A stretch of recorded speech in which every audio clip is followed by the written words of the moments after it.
Welcome students for today's class.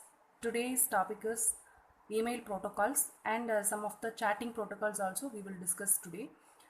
First one is Post Office Protocol version 3. So already we saw one protocol related with email protocol, that is the SMTP protocol. Here now we are going to see the Post Office Protocol version 3. It is maximum used at the receiver side. Post Office Protocol version 3 and IMAP protocol both are used at the receiver side only. So it is a widely used method of receiving email which receives and holds the email for an individual until they pick it up. So it will be there at the receiver side. Using this protocol, POP3 protocol or IMAP protocol only, the receiver machine will receive the email. So the SMTP server receives the email on behalf of every host. So at the sender side, if you see, SMTP server will be there. So that server will be holding all the, every host's mail will be located at the SMTP server, and the respective host then can interact with that SMTP server to retrieve the messages by using the client server protocol called POP3. So for this we will see in a diagram in a neat way. Next, each POP3 mail server has a different address which is usually provided to an individual by their web hosting company. So if you want to access your mail messages, you need to have a username and password. You need to have a proper mail ID. So this address must be entered into the email software. So if you have Gmail or Yahoo Mail, in that software you need to enter this address so that the software can connect effectively with the protocol. So the individual receiving the POP3 email will have to input their username and the password in order to successfully receive the mail. So both at the sender side also and receiver side also, if you enter the username and password, only you can able to access your mail, emails or any messages. So normally port numbers are going to be assigned for the all the protocols. So here port 110 is used for unsecured communication. See, for POP3, port 110 is used as an unsecured communication. This is the default port number. Another port number is also used, that is port number 995. This is an encrypted port, that is for secured communication. We can use this port number 995 for POP3 protocol. Next, already I said we can discuss that SMTP server, how it is holding and how the other hosts are going to interact with that SMTP server through this POP3 or IMAP protocol we will see here. So this is the sender machine. From the sender machines, mail is created and that mail is forwarded through SMTP protocol to the SMTP server. So here the server name is Gmail. That is Bob's mail server, Gmail server. In Gmail server, the messages, whatever messages is received from the client side is going to be located here in this SMTP server, and any host which want to receive the mail will interact with the SMTP server through the POP3 or IMAP protocol. So at the receiver side we have the POP3 or IMAP protocol. Through this protocol SMTP is interacted, SMTP server is interacted, and then the proper message is received from that SMTP server to the Yahoo server. So through that Yahoo server it is forwarded to the receiver side machine. So in the receiver side only we have this POP3 or IMAP protocol. So both the protocol are used conjunction in order to receive the mail. Okay. Next, what is the advantages of POP3 protocol? It is extremely common among the most mail servers. So maximum all mail servers are going to use this POP3 protocol only. It is a simple protocol and it is having high success rate. That means the maximum mails will be received in a proper way and it has only minimum errors. So many popular email programs including Microsoft Outlook also automatically designed to work with this POP3 protocol. So these are the advantages of this POP3 protocol. Next, one more protocol which is used at the same receiver side only, that is Internet Message Access Protocol. This is used in conjunction, that is combined way, it is working with the POP3 protocol for accessing emails on a remote web server, that is SMTP server, and downloads them to the client machine. So from SMTP server it is used to download the mails, whichever mails are received from the sender side, that will be downloaded and it will be sent to the local client system. So IMAP supports the multiple applications, even multiple clients and locations are going to be supported with the help of this IMAP. By default, which port number is used here is 143 is used for IMAP protocol, and that is a default protocol port number. and it is a non-encrypted port number. Next, encrypted port number is used for secured communication, that is 993. Port number 993 for IMAP, it is used for secure communication. Next, this is one diagram which is representing how the IMAP protocol is working. As like we have seen in POP3 diagram, at the receiver side machine only this POP3 protocol or IMAP protocol is used in order to receive the contents or mails from the SMTP server to the remote machine, that is the recipient machine. Okay. Next protocol is, so totally 3 email protocols we have completed. Next we are going to see about remote access protocol. So how to access the remote machines. If you are locating in one machine, if you are sitting in one machine and doing some work, if you want to access some files which is not there in your system, or if you want to access some software which is not available in your computer, if you want to use your friend computer, you can go for this telnet protocol, remote login, that is only called remote access protocol. You can access the remote machine in order to make use of some softwares or some files which are located at the remote machine. So for that, this telnet protocol is very helpful.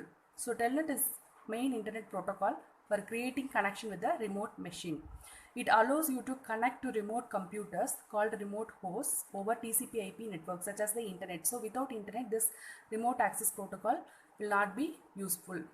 Once your telnet client establishes the connection to the remote host, your client becomes the virtual terminal. That means you will not able to sit physically at the remote location. You will be sitting in your place and you are accessing the remote machine. So it allows you to communicate with the remote host from your computer with whatever opportunities you may have been granted to the specific application and data on that host computer. That means whatever applications or data you are going to use in the host computer, you will be allotted with some privileges, some access privileges you will be having, either read permission or write permission, that like you will be allotted with some privileges. So you can make use of that privileges in order to access the specific application. That means specific softwares you can access, or some specific data or files you can access on that remote host computer. So that is the advantage of this remote machine, remote access protocol or telnet. So here you can see in a diagrammatic way. So telnet client here. So you are using this computer in order to access the remote machine.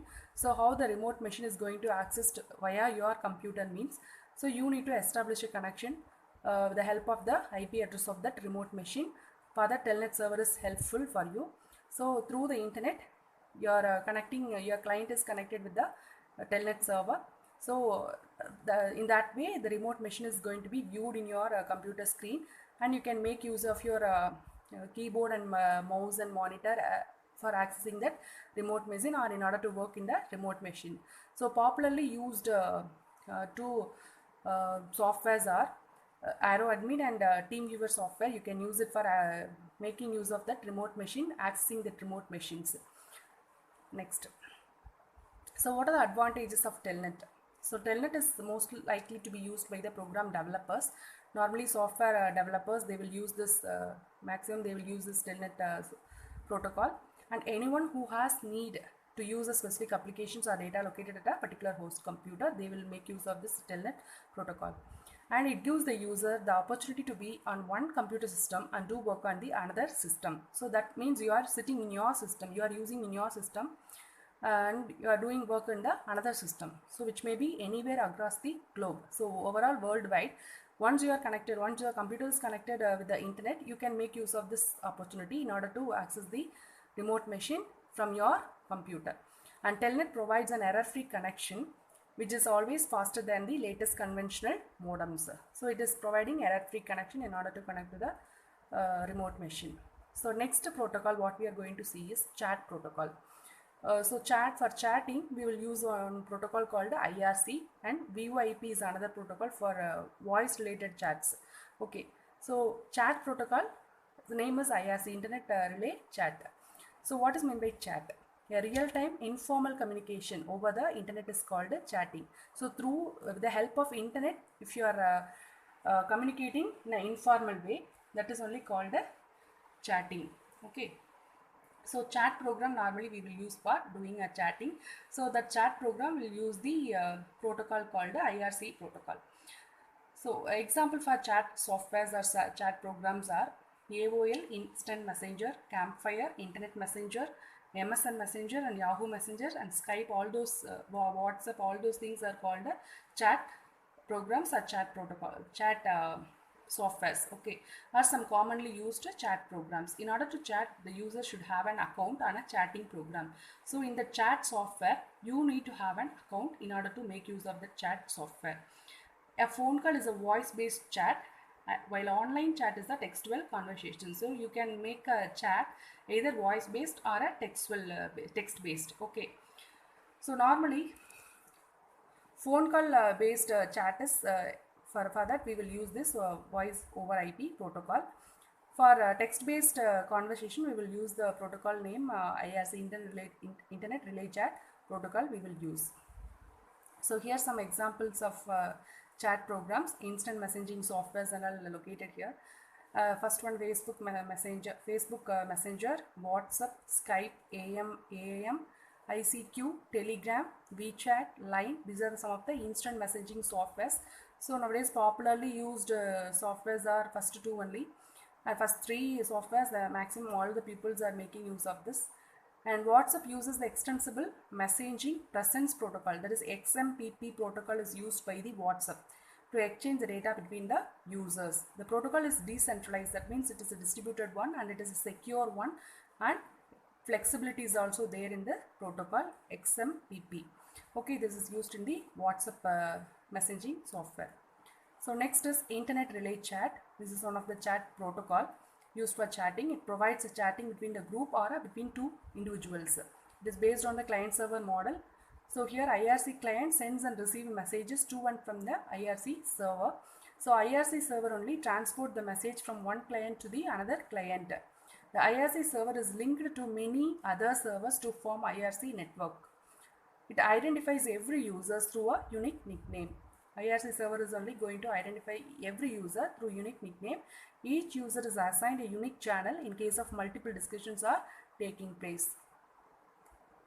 So this is a simple diagram for understanding internet relay chat. So four peoples are communicating with each other through this IRC protocol. Next is VoIP, Voice over Internet Protocol.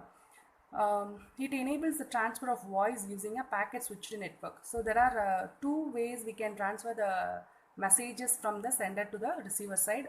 First switching technique is called a circuit switching technique, and next one is packet switching techniques. So in packet switching technique, normally the message is broken down into packets. So small pieces called the packets. That packets are going to be forwarded and it is going to be stored in one particular temporary memory location.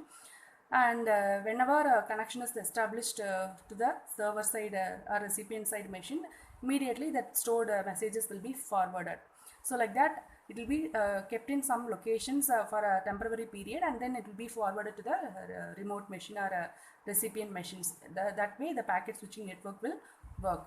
So transfer of voice using packet switched network, and by using this VoIP software, phone calls can be done using the standard internet connections. And this method of making phone calls is much cheaper than the conventional way. So normal way how we are making phone calls, compared to that, this way of making phone calls using this VoIP protocol is very cheaper one. And because the service of telecommunication company is not involved here in this VoIP protocol. So what are the three different methods of VoIP service? So we can use here ATA method or IP phones or computer to computer. These are the three methods of using this VoIP service.